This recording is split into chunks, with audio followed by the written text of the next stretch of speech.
శ్రీమాత్రే నమః. అందరికీ శుభోదయం అండి. అయితే నేను మొన్న ఈరోజు భీష్మాష్టమి బుధవారం అని చెప్పాను, కానీ సాయంత్రం 5 దాకా ఇంచుమించు 4 చిల్లర దాకా ఏకాదశి రాలేదు.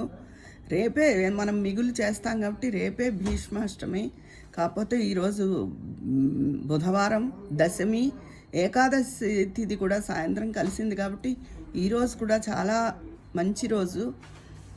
విష్ణు సహస్రం చదువుకున్నా కూడా బుధవారం చాలా మంచిది, విష్ణుమూర్తికి చాలా ప్రీతికరమైన రోజు.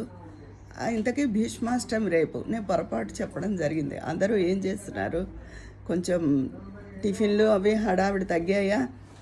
అది ఈరోజు నేను కొంచెం ఫేవరిష్గా ఉండి లేట్గా లేచాను. కళ్ళు కూడా భారంగా ఉన్నాయి. పనులన్నీ నెమ్మదిగా అవుతున్నాయి. మళ్ళీ కలుస్తాను మిమ్మల్ని. అదే మొన్న బుధవారం అని చెప్పాను అని అది సవరించడానికి ఈ వీడియో చేశాను. ఉంటాను.